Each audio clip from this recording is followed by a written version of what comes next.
What do you need to know before purchasing a home in Mesa or the East Valley, Arizona in general? But we're going to talk specifically East Valley, Mesa, Gilbert, Chandler, that part of Arizona, seeing as that's where we're experts in. And right now, what we have, and everybody knows this, is interest rates. They've come up. They've come up quite a bit. And so you need to check with your lender to make sure you still qualify for whatever they pre-qualified you for 3 months ago.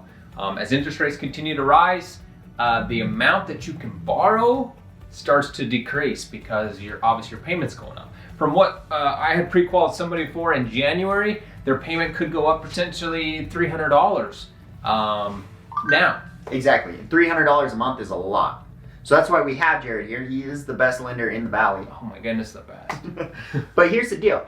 Interest rates have gone up quite a bit. If we were looking at, let's say, November of last year, we were at very, very low interest rates, around 3% range. Yeah, sound easy. Yeah. And now we're above 5%. Yes. So we're seeing a 2.5% increase in interest rates. And that's major. That's major to the payment. Exactly. So what does that do for you locally? You found a home here in Mesa or maybe in Gilbert that you're wanting to buy. How does that affect you? Well, before, you may be able to go in and say, hey, I can afford a home that's $500,000. And my payment's going to be, I don't know, what would a payment? Whatever, $2,500. $2,500 back then. Well, if you want to keep your same payment, because we all know we live within that monthly payment, right? It's not really the purchase price of the home that matters so much as it is the monthly payment. Yeah, that's what factors. That's what takes out of your grocery money. Yeah. So if you're saying, well, I have to keep that $2,500 monthly payment, now instead of being able to buy a home for $500,000, you might be down in the $400,000 range. You might be in $400,000 range. Right. And guess what? That changes the type of home you can buy. In Mesa, the median price of a home purchase is right around $450,000, a little bit above. Wow. Yeah. Depending on what month it is, right?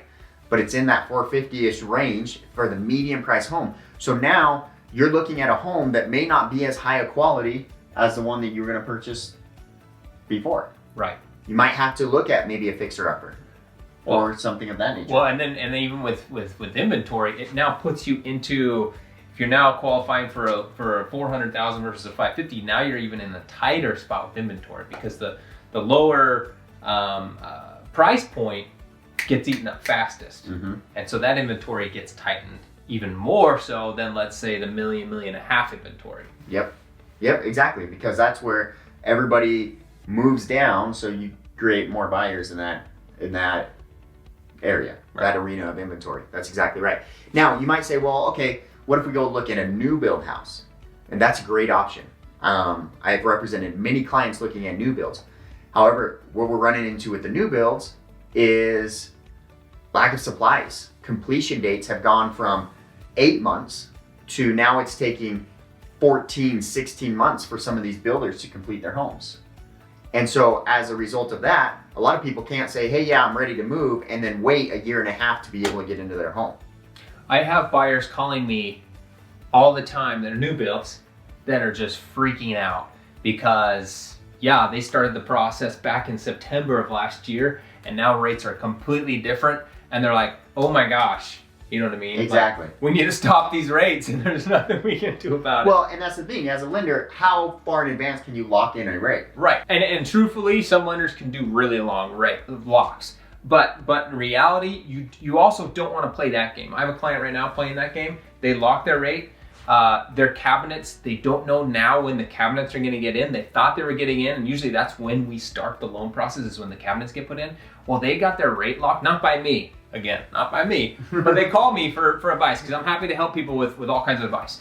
They called me and they said, hey, our rate's going to expire and our lender said he's going to extend our lock. Well, I know for a fact because the builder said, we don't know your new date for your close. I know for a fact that lock is going to expire and she's going to either have to extend it and extend it and extend it or relock and get hit with extra fees. Which costs extra money, extra fees, right? Yeah. So it's so hard right now.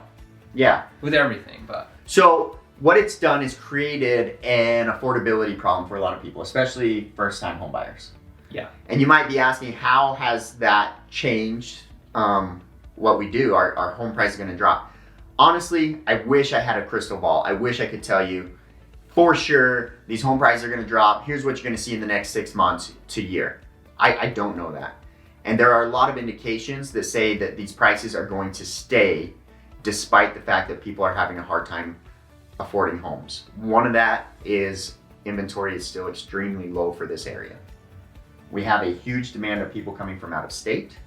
We have a huge demand of people growing into the home buying age, which is usually around age 30. There's a large population getting to that age.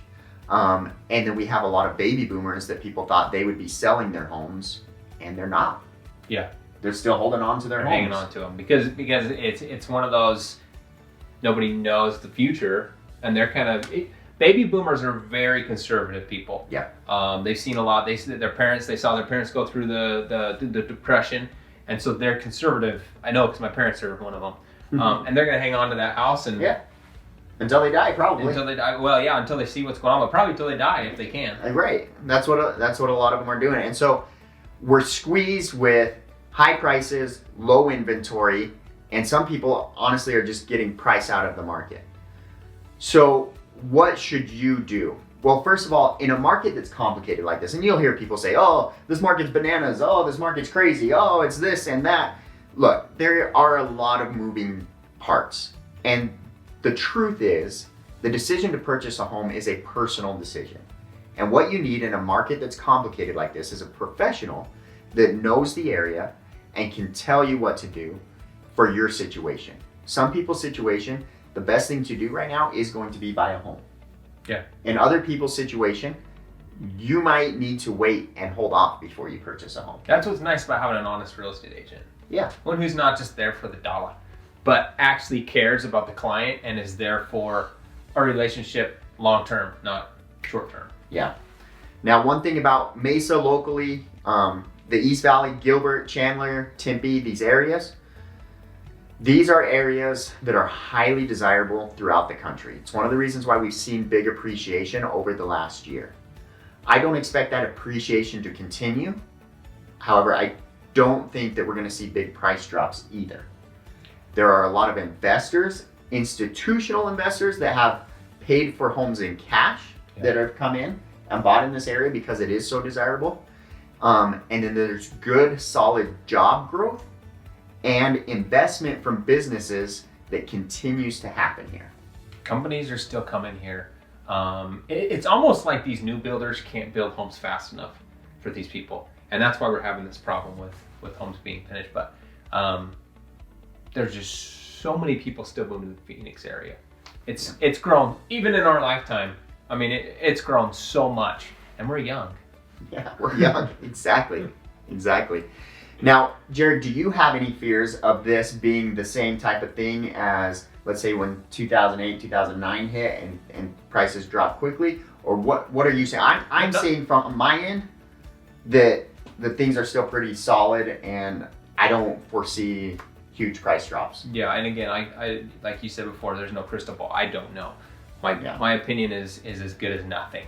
But my opinion is I don't see huge price drops. I see prices coming down. I see prices, and I don't know how far out that's going to happen because right now prices are still going up. But I can see prices coming down slightly or leveling out to a point that's comfortable with the economy. A little more we can handle. Okay. But that'd be nice. But it's hard to tell, and we don't know because right now, obviously interest rates are going up because they're trying to slow the inflation. Who knows? If it occurs, it's not coming from the same source that happened. It's not. Time. Oh yeah, going back to that. Yeah, your question. It's not coming from the adjustable rate mortgages that people are now defaulting on. What happened then? We had a lot of investors that were buying homes, and these investors didn't need money down. They would buy these homes, back in 2004, 5, 6, and they would buy them. And guess what?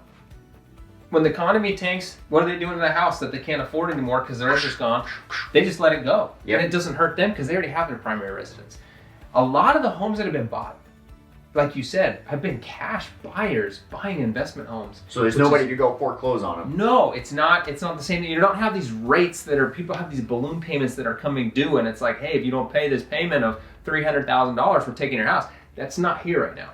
The other thing is those that have bought without cash, right? So through a loan, Yeah. which I would say is the majority of people.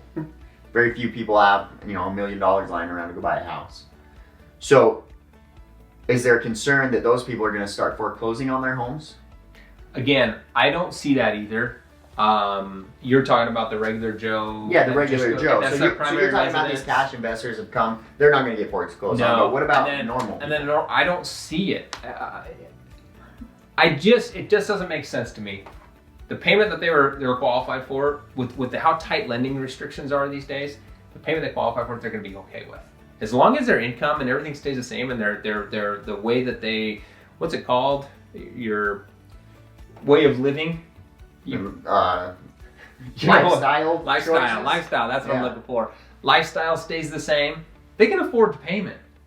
Because from the very beginning they were told they were going to afford the payment. So it's just a matter of, if it does go into foreclosure, it's because they physically decided, hey, I'm just going to let my house go to foreclosure.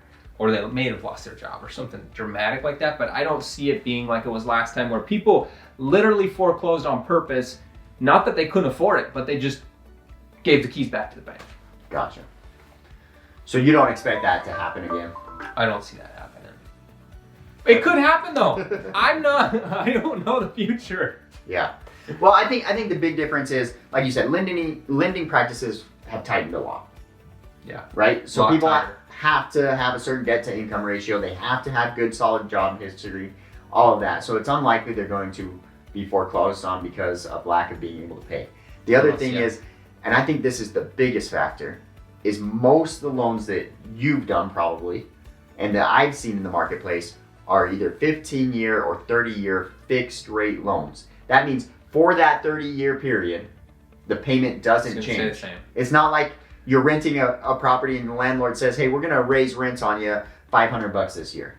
That doesn't happen. Where they will see a change, where I know they will see a change, is property taxes. Property taxes have gone up for the last 4 or 5 years. Makes sense with the increased prices. And that could be a factor. And then along with that, homeowners insurance has gone up too slightly. So that kind of stuff could hurt people, but that's much more minimal than a lot more minimal That's not gonna be than an adjustable rate. Yeah, that's not going to be hey, you owe $5,000 this month. Correct. Right? So if you're looking to buy or you're wondering about selling, couple things to keep in mind. First, buying is still competitive, but we are entering an area where there might be a little bit more negotiation that can occur with some sellers, as some buyers are just kicked out of the market for affordability issues. As a seller, it's time to start being a little bit patient, because homes might stick on the market a little bit longer. Yeah. And that's due to these economic factors that we're seeing here. I mean, the biggest issue here is the government's trying to stick their hands in all kinds of crazy stuff. And so it makes predicting everything a little more difficult. But real estate traditionally is a good asset to hold your money in, especially in inflationary cycles. And locally, we are in a great market to be in due to the business investment and the weather, and a lot of people moving here from other parts of the country. And because we live here. Number one, right? Number one. Because we live here.